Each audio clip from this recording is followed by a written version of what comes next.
جد الحسن والحسین، وہی اصل مکان ہے، وہی لامکان ہے، مقام کے عشاء انداز بیان ہے، خضر کے عرض آئے کیا بتلائے، گر ماہی کہے دریا کہاں ہے، مٹا دیا میرے ساتھی میرا عالم پلا کے مجھ کو میں لا الہ الا اللہ، خواب مجھ میں کمال رکھا ہے، بس مصطفیٰ نے سنبھال رکھا ہے، میرے عیبوں پہ ڈال کر پردہ مجھ کو اچھوں میں ڈال رکھا ہے، یا رسول اللہ جو تمہارا نہیں اسے ہم نے اپنے دل سے نکال رکھا ہے، یا رسول اللہ ہم سب غلام کب کے مر جاتے، یہ تیرے سب غلام کب کے مر جاتے، بس تیرے ٹکڑوں میں پال رکھا ہے، خواب مجھ میں کمال رکھا ہے، بس مصطفیٰ نے سنبھال رکھا ہے۔ آگے تشریف بیان۔ آج اللہ کی عطا سے رحمت کونین صلی اللہ علیہ وسلم کی نظر عنایت سے کرونا وائرس کی طویل دورانیہ کے بعد ایک بار پھر درس قرآن پاک میں حاضر ہوں۔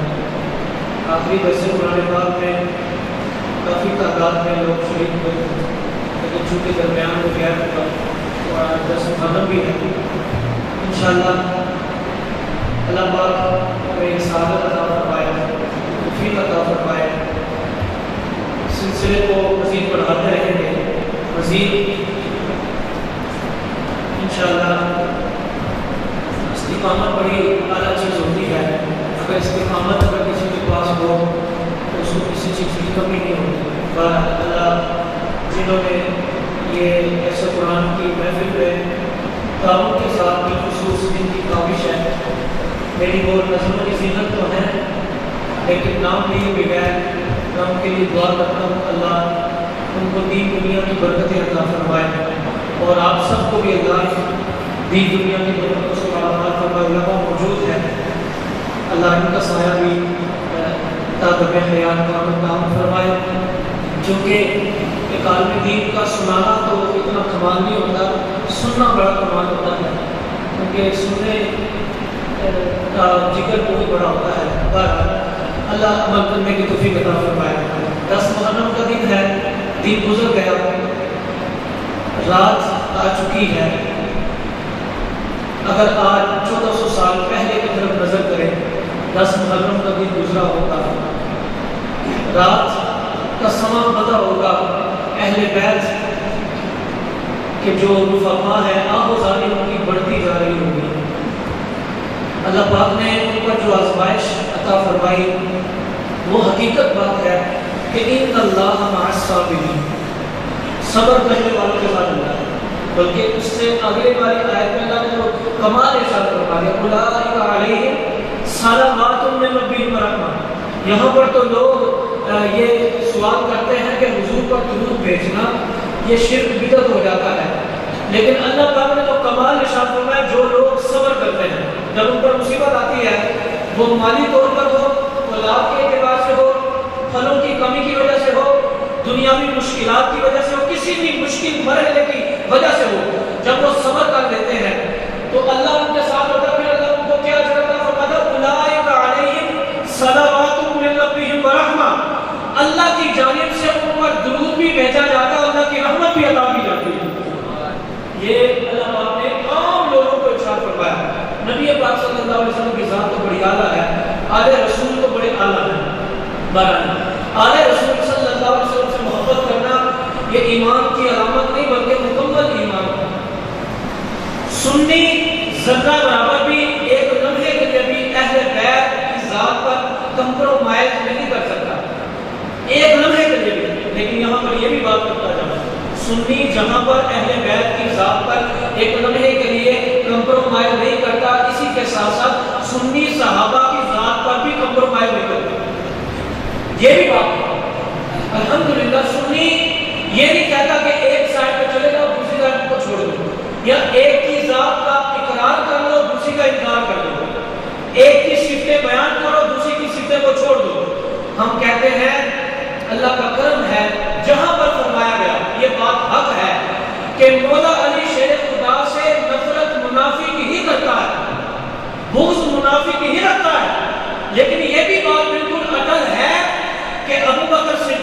نفرت کافر ہی رکھتا ہے. یہ بھی بات کرتا ہے. جو منافق ہوگا وہ مولا علی سے کبھی پیار نہیں کر سکتا, اور جو کافر ہوگا وہ کبھی ابو بکر صدیق رضی اللہ تعالیٰ عنہ سے پیار نہیں کر سکتا. تو ہم الحمدللہ نہ تو منافق ہے اور نہ کافر ہے. اللہ کا بڑا کرم ہے, اللہ نے حضور کے صدقے ایمان بھی عطا فرمایا اور عشق رسول کی دولت بھی عطا فرمائی.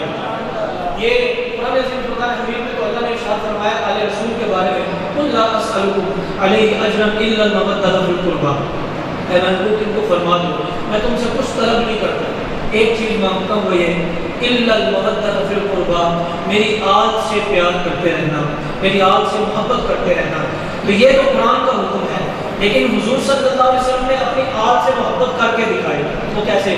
کبھی حسنین کریمین کو اپنے گود میں لے رہے, اور بڑی خوبصورت روایت ہے کہ حضرت عمر رضی اللہ تعالیٰ کہتے ہیں ایک بار میں نے دیکھا امام حسین حضور کے کاندھوں پر سوار تھے, میں دیکھ کر بڑا مسکرایا کہ کتنے خوبصورت لگ رہے ہیں, دیکھیں کہ سواری کتنی پیاری ہے, سواری کتنی پیاری ہے, آمینہ کے لال ہے, اور وہ ہے کہ جن کا استقبال ساری کائنات کرتی ہے, جن کا حسن ایک طرف ہو اور دوسری طرف ساری کائنات کا حسن ہو, لیکن حضور کا حسن دوبارہ رہتا ہے, وہ ہے. کہنے لگے یا رسول اللہ سواری کتنی خوبصورت ہے کہ آپ سواری بنے ہوئے ہیں اور سوار آپ نے امام حسین کو کیا ہوا ہے. تو حضور نے بڑے خوبصورت انداز میں فرمایا اے عمر تم نے سواری کو تو دیکھ لیا, لیکن کبھی سوار کو بھی دیکھ لیتے کہ میرا حسین بھی بڑا پیارا لگ رہا ہے, میرا حسین بھی بڑا خوبصورت لگ رہا ہے, اگر تم اس کو بھی دیکھ لیتے تو چار چاند لگ جاتے. تو یہ انداز تھا نبی پاک صلی اللہ علیہ وسلم کی محبت کرنے کا. اب دیکھیں یہ تو حضور کی محبت کا انداز ہے کہ فاطمہ الزہرا رضی اللہ تعالیٰ عنہ آتی ہیں تو کھڑے ہو کر استقبال کرتے ہیں, آتی ہیں تو ہاتھوں کو چوم لیتے ہیں, ماتھے کو بوسہ دیتے ہیں, اور کبھی کبھی تو یہ ارشاد فرما دیتے ہیں اے فاطمہ ابو بکر آتے ہیں تو کہتے ہیں فداک ابی و امی یا رسول اللہ, میرے ماں باپ آپ پر قربان ہو. عمر فاروق بھی یہی کہتے ہیں, عثمان غنی بھی یہی کہتے ہیں, دیگر صحابہ کرام بھی یہی جملہ کہتے ہیں کہ ہمارے ماں باپ آپ پر قربان ہو. لیکن فاطمہ کو کہا کرتے رہے فاطمہ ساری دنیا یہ کہتی ہے, لیکن یہاں پر میں اصول تبدیل کر دیتا ہوں اے فاطمہ میرے ماں باپ تم پر قربان ہو. یہ آل رسول کو اپنی اولاد کو عزت عطا فرمائی, شوکت عطا فرمائی, کیونکہ کوئی یہ نہ سمجھے کہ آل رسول کی عزت نہیں, نبی پاک صلی اللہ علیہ وسلم نے کر کے دکھائی اور اللہ نے خود ارشاد فرمایا. تو یہاں پر حضرت سیدنا ایک تو بات یہ ہے کہ نبی پاک صلی اللہ علیہ وسلم نے محبت کر کے دکھائی, اور دوسری بات یہاں پر یہ ہے کہ اس کا عملی جامہ کس نے پہنایا, عملی طور پر کس نے یہ کر کے دکھائی, وہ صحابہ کرام کی ذات ہے. جیسے ایک بات یہاں پر عرض کرتا چلوں, سیدنا عمر رضی اللہ تعالیٰ امیر المومنین بن چکے تھے, آپ کے صاحبزادے حضرت عبداللہ بن عمر رضی اللہ تعالیٰ آپ سے ملنے کے لیے آئے. دروازے کو دستک دی, آپ کا غلام حاضر ہوا, پوچھا کون؟ کہا عبداللہ بن عمر ہوں, امیر المومنین کا شہزادہ ہوں. جا کر بتایا کہ آپ کے صاحبزادے آپ سے ملنے آئے ہیں.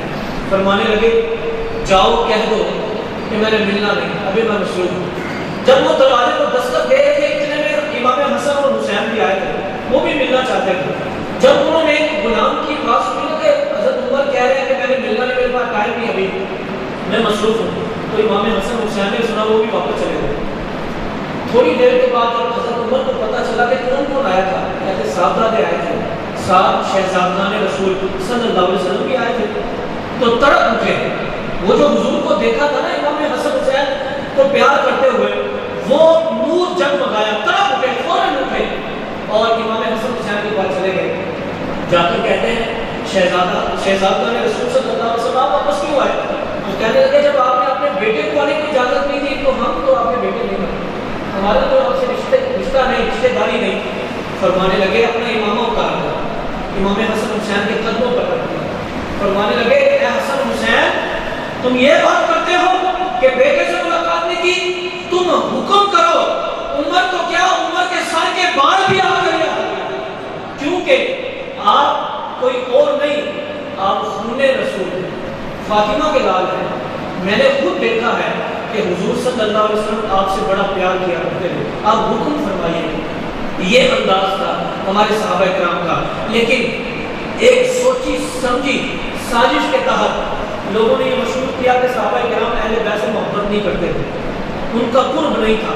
یہ سوچی سمجھی سازش کے تحت تاکہ لوگوں کو منافقت کی طرف لے جایا جائے، لوگوں کو کفر کی طرف لے جایا جائے۔ یہ لیکن میں اس موضوع پر بات کرتا ہوں، ایک بات یہاں پر عرض کرتا چلوں کہ جہاں پر رسول اللہ صلی اللہ علیہ وسلم اپنی آج سے پیار کرتے تھے، وہاں پر اپنی امت سے بھی بڑا پیار کرتے تھے۔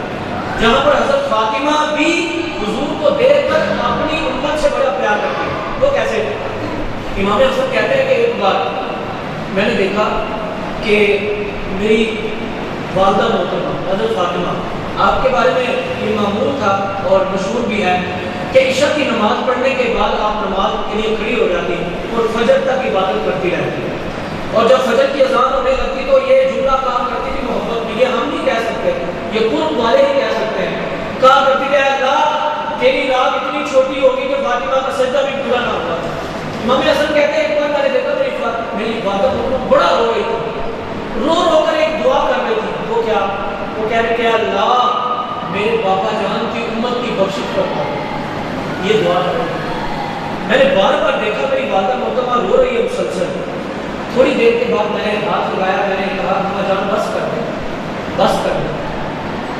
میری والدہ محترمہ نے کہا اے حسن مجھے کیوں کہتے ہو بس کر دوں؟ میں کیوں بس کر دوں؟ جب تک میری جان میں جان ہے میں اپنی بابا جان کی امت کے لیے دعا کرتی ہوں۔ امام حسن کہتے ہیں آپ نے یہ بات کہاں سے سیکھی؟ فرمانے لگی جب حضور غار میں عبادت کے لیے جاتے میں کھانا دینے جاتی، یہ حضور تہجد کے وقت گھر میں نماز ادا فرماتے، میں اکثر دیکھتی نبی پاک صلی اللہ علیہ وسلم ہاتھ اٹھا کر ایک دعا کیا کرتے ہیں اللہ میری امت کی بخشش فرما دے، میری امت کو میرے حوالے کر دے۔ جب میں نے یہ بات دیکھی تو میں نے حضور سے کہا یا رسول اللہ اتنی دعائیں کیوں کرتے ہیں؟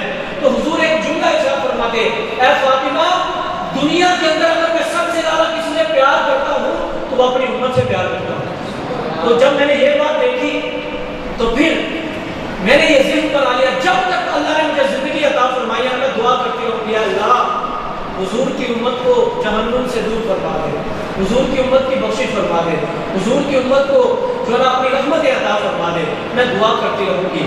یہ معمول ہے۔ جب دیکھے فاطمہ الزہرا آل رسول اہل بیت امت سے اتنا پیار کرتے ہیں تو کم سے کم امت کا بھی تو حق بنتا ہے نا کہ آل رسول صلی اللہ علیہ وسلم سے محبت کرے، حضرت فاطمہ سے، امام حسن سے، امام حسین سے محبت کرے، کم سے کم اتنا تو حق بنتا ہے نا۔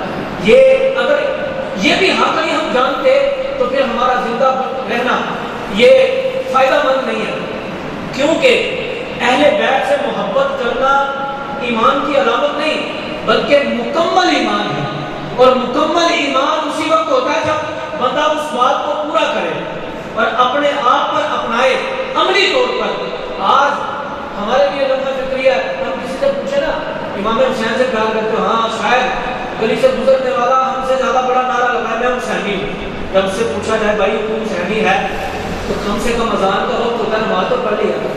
امام حسین کا تو معمول تھا کہ وہ نماز پڑھا کرتے تھے، زکوٰۃ دیا کرتے تھے، حرام سے بچا کرتے تھے، لیکن تو حرام سے بھی نہیں بچتا، نماز بھی نہیں پڑھتا، تو برے کاموں سے بھی نہیں بچتا، لیکن تم سے پوچھے کون ہوتے ہو کہتے ہیں حسینی ہوتے ہیں۔ حسینی ایسے نہیں ہوتے۔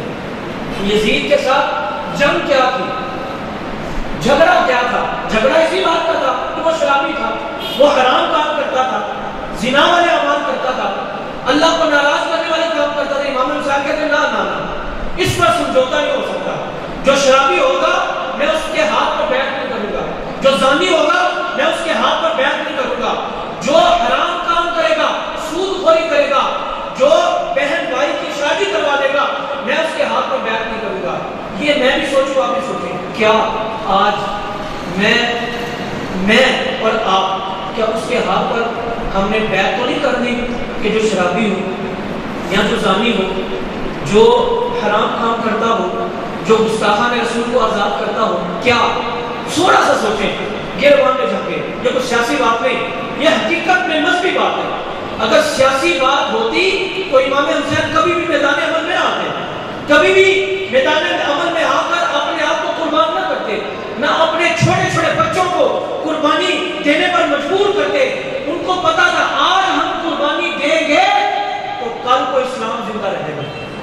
کو پتا تھا. ذرا سوچے تھوڑا سا نماز فکرے ہمارے لیے. کیا ہم اس کے ہاتھ پر ہاتھ بیعت سے مراد یہ ہے کہ کیا ہم نے ووٹ کی طاقت کو استعمال ان کے ہاتھوں میں نہیں کر دیا کہ جو گستاخان رسول کے ساتھی ہیں؟ تھوڑا سا سوچیں. یہ عاصم رضا علوی کس نے اس کی بات کو سنا؟ اتنا بیکار انسان.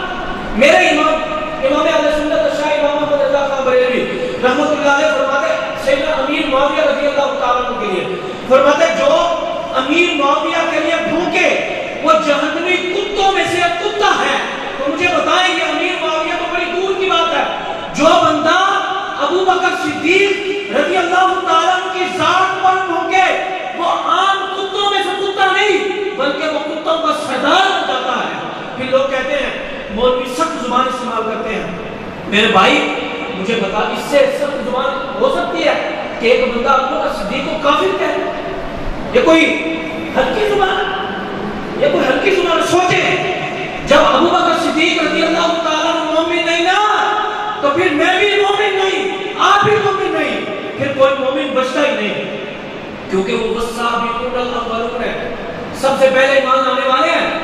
یارو یار غال مزار کے لیے ایسے جملے کہہ دیے جہاں ہم کہہ خیر ہے یار ان کا تو معمول ہے. پھر مزے کی بات دیکھیں، عجیب بات کہ گستاخی بھی ہو گئی، گستاخی کے بعد جناب محترم باہر بھی چلے گئے. عجیب بات ہے آسیہ ملونہ سے لے کر آصف رضا علوی تک یہ ابھی چند دن کی بات ہے نا. آپ نے دیکھا سوشل میڈیا کو نہیں استعمال کرتا، پشاور کے اندر 2 سال تک کیس چلتا رہا. وہ سرے عام نبوت کا دعویٰ کرتا رہا کہ میں نبی ہوں، میں نبی ہوں، لیکن عدالتوں نے فیصلہ نہیں کیا. پھر جب کسی نے بات دیا نا پھر کہنے لگے ایسا نہیں کرنا چاہیے، ایسا نہیں کرنا چاہیے. بھائی عدالتیں تمہارا خود فیصلہ نہیں کرتی، تمہارا قانون خود فیصلہ نہیں کرتا، پھر لوگ خود مجبور ہو جاتے ہیں قانون کو اپنے ہاتھ میں لینے پر. تو آج کے دن کا جو درس ہے سب سے بڑا یہ ہے کہ جو آصف رضا علوی نے بات کی نا، میں اس پر بات کرتا ہوں. قرآن پاک میں اللہ پاک نے ارشاد فرمایا، یہ آیات کریمہ حضرت زین العابدین رضی اللہ تعالیٰ عنہ کے پاس کچھ لوگ آئے، آ کر کہنے لگے ابو بکر صدیق کے بارے میں غلط جملہ کہا اور حضرت عمر اور حضرت عثمان کے بارے میں غلط بیانی کی. امام زین العابدین رضی اللہ تعالیٰ عنہ کو جلال آ گیا، فرمانے لگے ذرا ٹھہرو. وہ ٹھہر گئے. آپ نے سورہ حشر کی آیت کریمہ پڑھی، للفقراء المہاجرین الذین اخرجوا من دیارہم واموالہم. فرمایا وہ جو مہاجر وہ لوگ جنہوں نے اپنے گھروں کو چھوڑا اور اپنے مال کو چھوڑ دیا، یعنی مدینہ سے مکہ سے مدینہ گئے، گھر کو چھوڑ دیا، اپنے مال کو چھوڑ دیا. وہ کیوں چھوڑا تھا؟ قرآن نے کہا یبتغون فضلا من اللہ ورضوانا وینصرون اللہ ورسولہ. ان کے چھوڑنے کا مقصد کیا تھا؟ ان میں ابو بکر بھی ہے، عمر بھی ہے، عثمان غنی بھی ہیں، دیگر صحابہ کرام ہیں. چھوڑنے کا مقصد کیا تھا؟ کیا کاروبار کرنا مقصد تھا مدینے میں جا کر؟ کیا وہاں پر جا کر عیش و عشرت کرنا مقصد تھا؟ کیا وہاں پر جا کر خلافت حاصل کرنا مقصد تھا؟ نہیں. اللہ فرماتا ہے وہ جو میرے بندے ذرا توجہ کے ساتھ مکہ سے مدینہ آئے، گھر کو چھوڑا، کاروبار کو چھوڑ دیا، مقصد ان کا کیا تھا؟ اللہ فرماتا ہے ان کا مقصد صرف اتنا تھا، وہ اللہ کی رضا چاہتے تھے کہ رب راضی ہو جائے. اور کیا چاہتے تھے؟ وَيَنْصُرُونَ اللَّهَ وَرَسُولَهُ. ہم تو یہاں پر کہتے ہیں اللہ مدد کرنے والا ہے، اللہ ہماری مدد کرنے والا ہے، لیکن اللہ کو فرماتا ہے وہ میرے بندے جو مکہ سے مدینہ آئے ان کا مقصد یہ تھا اللہ راضی ہو جائے، اور دوسرا ان کا مقصد یہ تھا کہ ہم اللہ اور اس کے رسول کی مدد کرتے ہیں. اللہ نہ مدد کرے بلکہ ہم اللہ اس کے رسول کی مدد کر دیں. مراد کیا ہے؟ مراد یہ ہے کہ اسلام کی ہم مدد کریں، اسلام آگے بڑھے. آگے اولئک هم الصادقون. امام زین العابدین نے فرمایا قرآن کہتا ہے کہ وہی لوگ سچے ہیں. جب یہ آیت پڑھ دی نا تو امام صاحب فرمانے لگے بتاؤ یہ تمہارے اوپر آیت نازل ہوئی ہے؟ وہ کہنے لگے نہیں. انہوں نے کہا اچھا یہ تو مہاجروں کی بات ہے، اب تمہیں انصار کی بات کرتا ہوں جو مدینے کے رہنے والے ہیں. اگلی آیت پڑھی والذین تبوؤا الدار والایمان من قولهم یحبون من هاجر الیہم ولا یجدون فی صدورهم حاجة مما اوتوا ویؤثرون علی انفسهم ولو کان بهم خصاصة. فرمایا وہ لوگ جو دار و ایمان سے مراد مدینہ ہے، جو دار و ایمان میں رہتے ہیں، اس سے پہلے رہتے تھے، اور وہ محبت کرتے ہیں مہاجروں سے جو مکہ سے مدینہ آئے، وَلَا يَجِدُونَ فِي صُدُورِهِمْ حَاجَةً مِّمَّا أُوتُوا، اور وہ اپنے سینے کے اندر کوئی خلش، کوئی بغض، کوئی بخل بھی نہیں پاتے کن کے بارے میں؟ مہاجروں کے بارے میں۔ وَيُؤْثِرُونَ عَلَىٰ أَنفُسِهِمْ، بلکہ اپنی ذات پر ترجیح دیتے ہیں، وَلَوْ كَانَ بِهِمْ خَصَاصَةٌ، حالانکہ ان کو بہت ساری چیزوں کی ضرورت ہوتی ہے۔ تاریخ اس بات کی گواہ ہے، تاریخ جانتی ہے، مدینہ کے رہنے والے صحابہ کرام اگر کسی کی 2 بیویاں تھیں، ایک کو جدا کیا، دوسری کا مہاجر کے ساتھ نکال دیا۔ اگر کسی کے 2 مکان تھے، ایک مکان خود رکھا، دوسرا مکان اپنے مہاجر بھائی کو دیا۔ اگر کسی کے 2 گھوڑے تھے، ایک گھوڑا خود رکھا، دوسرا اپنے مہاجر بھائی کو دیا۔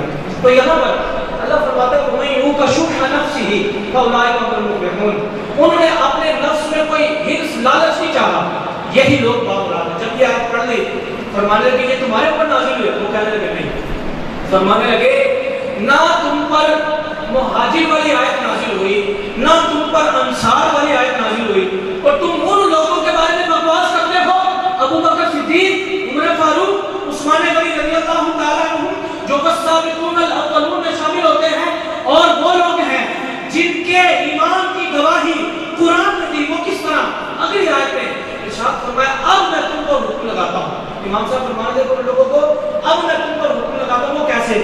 فرمایا والذین جاءوا من بعدہم، وہ لوگ جو بعد میں آتے ہیں، یقولون ربنا اغفر لنا، جیسے ہم ہیں، آپ فرمانے دے جو بعد میں آئے وہ کہتے ہیں اے اللہ ہماری بخشش فرما دے، لإخواننا الذین سبقونا بالایمان، جو ہم سے پہلے ایمان لائے ان کی بھی بخشش فرما دے، ولا تجعل فی قلوبنا غلا للذین آمنوا، وہ کہتے ہیں اے اللہ ہم جو پہلے مومن بن چکے ہیں صحابہ کرام ان کے بارے میں اپنے دل میں بغض نہیں رکھتے، ان کے ایمان کے بارے میں اے اللہ ان کی بھی بخشش فرما دے۔ امام صاحب فرمانے لگے تم لوگ اس صفت میں شامل نہیں ہوتے، جو بندہ دل کے اندر صحابہ کا بغض رکھے گا وہ کبھی اس قرآن کی آیت سے مومن نہیں ہو سکتا، اور جو دل کے اندر صحابہ کی محبت رکھتا ہے وہ کامل مومن ہو سکتا ہے، کافر نہیں ہو سکتا۔ یہاں پر آصف اللہ علوی نے جو بات کی ہے وہ دیکھیں، کتے کا کام ہوتا ہے بھونکنا، کتا بھونک رہا ہوتا ہے نا سورج کو، سورج کی روشنی میں کمی نہیں آتی، سورج ہی کو رہتا ہے، وہ چاند کو دیکھ کر بھونکے، ستاروں کو دیکھ کر بھونکے، یہ ضرور ہوتا ہے کہ آپ کو کتے کا بھونکنا سنائی دیتا ہے، لیکن چاند کی، ستاروں کی روشنی کم ہوتی دکھائی نہیں دیتی۔ مجھے ایک صاحب کہنے لگے میں نے یورپ سے کتا منگوایا اتنے $1000 کا ہے، میں بڑا حیران ہوا، بڑا پریشان ہوا کہ یار اتنے $1000 کا کتا منگوایا، فائدہ کیا اس وقت، لیکن مجھے یہ جب یہ بات کی پھر مجھے بات سمجھ آ گئی، کتا گلی میں گھومے پھر بھی کتا رہتا ہے، کتا نجس والا ہو پھر بھی کتا رہتا ہے، کتے کو آپ غسل کروا دیں، نہا دیں، کتا کتا ہی رہتا ہے، کتا بس میں سفر کرے پھر بھی کتا رہتا ہے، کتا جہاز میں سفر کرے پھر بھی کتا رہتا ہے، کتا یورپ میں ہو پھر بھی کتا رہتا ہے، کتا پاکستان میں ہو پھر بھی کتا رہتا ہے۔ میں کہتا ہوں آصف رضا علوی تو پاکستان میں تھا تب بھی تو جہنمی کتوں میں سے کتا تھا، اب تو باہر چلا گیا اب بھی تو جہنمی کتوں میں سے کتا ہے، کیوں؟ تو نے صحابہ کرام کی ذات پر انگلی اٹھائی ہے، تو نے ابو بکر صدیق کی ذات پر انگلی اٹھائی ہے، ان کو تم نے بے ایمان کہا تو ان کو بے ایمان کہہ کے چل پڑا کہ میں ایمان والا کے علاوہ نہیں، وہ تو چمکتے ستارے ہیں، وہ تو چاند کی طرح چمک رہا ہے ان کا ایمان، ان کے ایمان میں کمی نہیں آ رہی، ان کی عزت میں کمی نہیں آ رہی، تیرا بھونکنا ظاہر ہو رہا ہے، تیرا بھونکنا ظاہر ہو رہا ہے۔ آپ سمجھ رہے ہوں گے بڑی سخت زبان استعمال کر رہا ہے، میں نے پہلے عرض کیا کہ اس سے سخت زبان کیا ہو سکتی ہے کہ ابو بکر صدیق کو لوگ کافر کہہ دیں، اس سے سخت زبان کیا ہو سکتی ہے، اس سے سخت جملہ کیا ہو سکتا ہے؟ بڑی لوگ باتیں کرتے ہیں، ابھی تو لفظی نماز لوگ بڑے پھیلتے جا رہے ہیں، عجیب طریقے سے وار کرتے جا رہے ہیں ہمارے ایمان پر، لیکن میں جہاں پر کہوں کہ ہمیں پتہ نہیں چلتا ہمارے ایمان پر حملہ ہو جاتا ہے، ہم کوشش ہی نہیں کرتے، جتنی اللہ نے طاقت دی ہے نا اس کے مطابق کوشش ہونی چاہیے، حضور نے ارشاد فرمایا 3 طریقے سے برائی کو روکو. ڈنڈے کے ساتھ روک سکتے ہو، یہ حکومت کا کام ہے. زبان کے ساتھ مجھے اللہ نے طاقت دی، میں کوشش کر سکتا ہوں زبان کا روکنے کی. تیسرا ارشاد فرمایا نہ اگر تم ڈنڈے کے ساتھ روک سکتے ہو، نہ زبان کے ساتھ، نہ اور کوئی کام کر سکتے، کم سے کم اتنا تو کر سکتے ہو اپنے دل میں اس چیز کو برا جانو. کم سے کم ہم ان برے لوگوں کی صحبت سے دور تو ہو سکتے ہیں نا. ان لوگوں کی وجہ سے دیکھیں برائی اتنی بڑھتی جا رہی ہے. یہ ہمارا دسکا شہر کا ایک نام خان ہے، ویسے تو بڑے بڑے نام خانوں نے بکواس کی. سلمان اکرم جیسے والا، میں نے اس سے خود رابطہ کیا، اس نے اتنی بڑی بکواس کر دی. میں یہاں پر اس لیے بتا رہا ہوں، میں نے اس کے بارے میں گفتگو نہیں کرنی تھی، لیکن اس کو بڑا سمجھایا محبت کے ساتھ واٹس ایپ پہ، لیکن بات بھی کرتا رہا. اس نے بات نہیں سمجھی، اس نے ایک کلام پڑھا. لیکن افسوس کی بات ہے ہمارے لوگ بھی جو نا ماشاءاللہ وہ کمنٹ میں بڑے جو نا کہہ رہے ہیں کیا بات ہے، بڑی خوبصورت آواز ہے، ڈھول کی تھاپ پہ رقص ہو رہا ہے اور بڑی پیاری آواز ہے، بڑا پیارا کلام پڑھا ہے. لیکن اس نے سب سے پہلا شعر کیا پڑھا؟ سب سے پہلا رابسی. دیکھیں رابسی اس کو کہتے ہیں کہ جو مولا علی اور اہل بیت کی شان میں اتنی محبت سے آگے بڑھ جائے کہ خدا سے ملا دے. وہ شعر پڑھنے لگا، کسی نے پوچھا کہ شان مصطفیٰ ہے کیا؟ کسی نے پوچھا کہ شان مصطفیٰ ہے کیا؟ اور پھر آگے کہنے لگا کسی نے پوچھا کہ شان مرتضیٰ یعنی مولا علی کی شان ہے کیا؟ تو خدا نے کہا، توجہ چاہیے، تو خدا نے کہا لا الہ الا اللہ. سب کہیں استغفر اللہ. لا الہ الا اللہ کی شان تو اللہ کی ہے، ہم تو نبی کے لیے نہیں مانتے. تم کیا کہہ رہے ہو؟ کسی نے پوچھا کہ شان مصطفیٰ ہے کیا، شان مرتضیٰ ہے کیا؟ تو خدا نے کہا لا الہ الا اللہ. پہلی بات تو یہ بتاؤ تمہاری کب سے اوقات بنی کہ تم اللہ سے کلام کرنے لگے ہو؟ اتنی اوقات ہے کہ تم اللہ سے پوچھو کہ شان مصطفیٰ بتاؤ. چلو کہہ لو کہ یہ خیالی بات ہے، میں نے خیال میں یہ بات کہی اور میں نے قرآن سے پوچھنا چاہتا تھا. لیکن تمہاری اتنی ہمت ہو گئی کہ تم یہ کہہ دو کہ خدا نے کہا لا الہ الا اللہ. لا الہ الا اللہ شان ہے تو میرے رب کی ہے، سجدہ کرنے کی شان ہے تو میرے رب کی ہے، اور کلمہ توحید اگر کسی کی شان ہے تو رب تعالیٰ کی ہے. تو یہ لوگ ہیں جن کو ہم بلاتے ہیں. آپ صاحب کی مسجد میں آئے تھے، میں اٹھ کے آ گیا تھا، تو 2-4 مہینے پہلے کی بات ہے. وہ اکثر لوگ سمجھتے ہیں اس بات کو کہ یہ وہ سمجھتے ہیں کہ شاید بوجھ میں، شاید حسد میں ایسا کر رہے ہیں، ہمیں کیا مسئلہ ہے، جو مرضی کرتے رہیں. لیکن جب دین پر حملہ کریں گے نا، شان مصطفیٰ، شان الہی پر حملہ کریں گے. آپ دیکھیں بات شیعہ سے چلی تھی تو سنی کے گھر آ گئی نا. سلمان اکرم سنی نعت خواہ ہے نا، ہم بلاتے ہیں، لوگ بلاتے ہیں محفلوں میں، اور یہ سنی نعت خواہ ہے. احمد علی حاکم سنی نعت خواہ ہے نا، اور اس کے علاوہ سنی نعت خواہ ہے نا. بات وہاں سے چلی تھی سنی کے گھر تک پہنچ گئی. وجہ اس کی کیا ہے؟ وجہ اس کی ہے، میں نے بھی توجہ نہیں کی، آپ نے بھی نہیں کی. ہم نے کہا چھوڑو یار، کیا توجہ کرنی ہے، کیا ہمیں اس کی طرف جو ہے نا دھیان کرنا ہے. تو یہ یہاں پر یہ بات ہو رہی ہے. میں پھر دعوت دیتا ہوں سلمان اکرم کو کہ توبہ کر لے، اور توبہ کر کے جو ہے نا وہ اللہ کی بارگاہ میں رجوع کر لے. رجوع کرنے کا تیرا فائدہ ہوگا. یہ نہ ہو کہ تو اس طرح مر گیا تو پھر کیا تیرا بنے گا. یہاں پر تو آج کل تو نیم رافضی، یہ لوگ نیم رافضی ہوتے ہیں. نیم رافضی اس کو کہتے ہیں کہ آپ سے بھی کام لے لینا، ان سے بھی کام لے لینا، ان کے پاس بھی چلے جانا اور آپ کے پاس بھی آ جانا. یہ ہمارے علم کا فکریہ ہے. اپنے آپ اپنا عقیدہ درست کریں، اپنے بچوں کا عقیدہ درست کریں. آپ اپنے بچوں کو کاروبار کھول کر دیتے ہیں، ان کا مستقبل اچھا کرنے کی کوشش کرتے ہیں. مستقبل اچھا ہو جائے، شادی اچھی جگہ ہو جائے، کاروبار اچھا ہو جائے، معاملات اچھے ہو جائیں. کاش تھوڑی سی توجہ کریں اپنے بچوں کے لیے. کیا میرے بیٹے کا عقیدہ بھی درست ہے؟ کیا اس کو میں نے صحیح سنی صحیح عقیدہ بنانے کی کوشش کی ہے؟ مجھے بتائیں. کبھی کسی سنی نے جھگڑا نہیں کیا، کبھی جھگڑا نہیں کیا کسی فرقے والے سے. لیکن اب تو حد سے بات آگے گزر گئی نا، اب تو حد ہی ہو گئی نا. ابو بکر صدیق رضی اللہ تعالیٰ عنہ کو لوگوں نے، یہاں پر بات بتاؤں، نبی پاک صلی اللہ علیہ وسلم کے پاس کچھ لوگ آئے، یا فلاں بندہ فوت ہو گیا، اس کا جنازہ پڑھا. انہوں نے شاہ فرمایا میں نہیں پڑھانا. صحابہ نے عرض کیا رسول اللہ وہ مومن تھا، مسلمان کا کلمہ پڑھتا تھا، نماز بھی پڑھتا تھا، زکوٰۃ بھی دیتا تھا، حج بھی یا رسول اللہ کیا اس صلی اللہ علیہ وسلم، سارے نیک کام کرتا تھا. حضور جلال میں آتے فرمانے لگے میرے صحابہ خاموش ہو جاؤ، بے شک وہ نماز پڑھتا تھا، حج کیا اس نے، زکوٰۃ دیتا تھا، اچھے کام کرتا تھا، لیکن تمہیں ایک بات بتاؤں، میرے عثمان سے وہ بغض رکھتا تھا، میرے عثمان غنی رضی اللہ تعالیٰ سے، میرے عثمان سے جو بغض رکھے گا اس کا جنازہ کبھی نہیں پڑھ سکتا۔ جب عثمان غنی سے بغض رکھے، امام الانبیاء اس کا جنازہ نہ پڑھے، تو وہ ابوبکر صدیق جن کے بارے میں حضور نے خود ارشاد فرمایا کہ ہر ایک کا بدلہ میں نے دے دیا، اس کی نیکیوں کا بدلہ دے دیا جو اس نے اسلام پر احسان کیے، لیکن ابوبکر کا بدلہ اللہ ہی کل قیامت میں دے گا۔ تو اس کے بارے میں کوئی کہہ دے کہ وہ مومن نہیں ہے، کافر ہے، نعوذ باللہ۔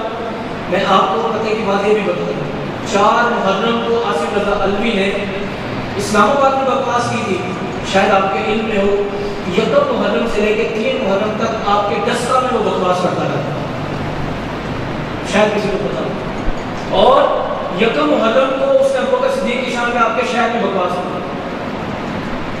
پھر علماء کرام کا اجلاس ہوا، رات کو بھی ہم کھانے میں تھے، اس کے خلاف درخواست جمع کروائی تھی، سارے علماء کرام نے مل کر ڈسکا شہر میں 1 محرم کو سب جگہ اس نے ڈسکا مندرہ والا نے بکواس کی، اسلام آباد میں نہیں۔ پھر 4 محرم کو اس پر بین ہوا، ورنہ اس نے یہاں پر ہی اپنے پڑھنا تھا، جو بھی وہ کہتے ہیں مجالس میں شرکت کرنی تھی، لیکن یہاں پر بین ہوا تو پھر یہ اسلام آباد چلا گیا، وزیروں سے ملاقات ہوئی۔ پھر تو ہم کہیں گے کہ اس میں حکومت ملوث ہے کہ 4 محرم کو گستاخی کرتا ہے، حالانکہ میرے جیسا ادنا سا بندہ صرف تاجدار ختم نبوت کا نعرہ لگا دینا، فیس بک پہ لکھ دے یا ختم نبوت پر کوئی ویڈیو ہو اس کو اپلوڈ کر دے تو فوراً ہی فیس بک بلاک کر دی جاتی ہے، آئی ڈی ختم۔ پتہ نہیں کئی بار بلاک ہوئی ہے، مہینے کے بعد بھی کل کھلی ہے، یہ ابھی لائیو چل رہا ہے اسی آئی ڈی پہ، پتہ نہیں ابھی نہ بلاک کر دیں۔ تو میرے جیسے بندے کو وہ گھر بیٹھے بلاک کر سکتے ہیں، تو اس بندے نے سرے عام پاکستان کے بڑے شہر میں بکواس کی، وہاں سارے ادارے رہتے ہیں لیکن وہ باہر بھی چلا گیا، کسی کو پتہ ہی نہیں چلا دی۔ یہ اس سے ہمیں شک پیدا ہوتا ہے کہ فرقہ واریت کروانے میں حکومت ملوث ہے، حکومت اپنے اعمال کو ڈھانپنے کے لیے فرقہ واریت کروا کر شور مچوانا چاہتی ہے کہ مسلمان آپس میں لڑ پڑے، لیکن ہم کہتے ہیں ہم کسی کا گربان نہیں پکڑیں گے، لیکن یہ بتائیں گے ضرور کہ جہنمی کون ہوتا ہے اور جنتی کون ہوتا ہے۔ بہرحال اللہ کی بات میں دعا کرتے ہیں رب تعالیٰ مجھے بھی آپ کو بھی عمل کرنے کی توفیق عطا فرمائے۔ یہ ہمارا درس قرآن کا پروگرام ایسے چونکہ اہل بیت کی شان پر گفتگو ہونی تھی، لیکن آپ کو پتہ ہے حالات کیسے چل رہے ہیں، صحابہ کی ذات پر بھی پہرا دینا، ہم پہرا دینے کے قابل تو نہیں لیکن کوشش کرنے کے وہ قابل ہیں۔ گفتگو ہوگی تو پتہ چلے گا کہ ہمارے جذبات کیا ہیں۔ آخر میں ایک نعرہ لگائے، نعرہ تکبیر، نعرہ رسالت، نعرہ حیدری۔ یہ بڑا مسئلہ ہے، جب نعرہ حیدری لگتا ہے تو بڑا زور سے ہم یا یہ کہتے ہیں، ٹھیک ہے میں بھی اس کا انکار کرتا ہوں، یا یہ کہنا چاہیے، لیکن میرے بھائی بتائیں ذرا ابوبکر صدیق کی شان میں جب نعرہ لگا تو پھر آواز ایسا ہوتی ہے، جب نعرہ تکبیر لگے اس کو بھی ایسا آواز ہوتی ہے، نعرہ رسالت لگے اس کو بھی ایسا آواز ہوتی ہے۔ یہ بتانا کیا چاہتے ہیں؟ یہ اس تضاد کو ختم کرنا ہے، میانہ روی اختیار کرنی ہے، جہاں پر جس کی شان ہے اس کو وہاں پر رکھنا ہے۔ تو آپ نے نعرہ لگانا بتانا تاجدار صداقت ہے زندہ آباد، تاجدار صداقت، عظمت صحابہ کرام، عظمت اہل بیت، عظمت اہل بیت۔ یاد مل گئے، اکثر اوقات دیکھا ہے موضوع محفل ہوتی ہے حضرت ابوبکر صدیق کی شان میں یا عمر فاروق یا عثمان غنی، تو وہاں منقبت مولا علی کی پڑھی جا رہی ہے، بڑے منقبت، لیکن جو نہ تھا یہ پڑھے گا ڈائریکٹ منقبت، اس کو پہلے بولے پہلے ابوبکر صدیق کی شان میں پڑھ، پھر بعد میں آگے بڑھیں۔ یہ نیم رابطی لوگ ہیں، ہمارے جذبات کو بڑھا کر کہتے ہیں ہمیں لوگ پیسے دیں، یہ ہم اہل بیت کا نام لے آپ کے جذبات کو بڑھا کر کہ حالانکہ گاڑی پوری رکھی نہیں ہوتی، نماز شاید پڑھے نہ پڑھے، شریعت پر چلے نہ چلے، ہمارے جذبات کو بھڑکاتے ہیں، لیکن ہم بھڑک جاتے ہیں، ہم کہتے ہیں واہ واہ کیا آواز ہے، کیا شعر پڑھا ہے، کیا کمال کر دیا ہے، اس نے تو ہمیں زمین سے اٹھا کر آسمان میں پہنچا دیا ہے، یہ نہ وہ آسمان سے نیچے گرے تو ہمارا نہ سر بچے، نہ ہاتھ بچے، نہ پاؤں بچے۔ تو اللہ پاک مجھے اور آپ کو عمل کرنے کی توفیق عطا فرمائے، آمین۔ صلی اللہ علیہ وسلم۔ دو شعر سلام کو پڑھ لیتے ہیں، اس کے بعد اللہ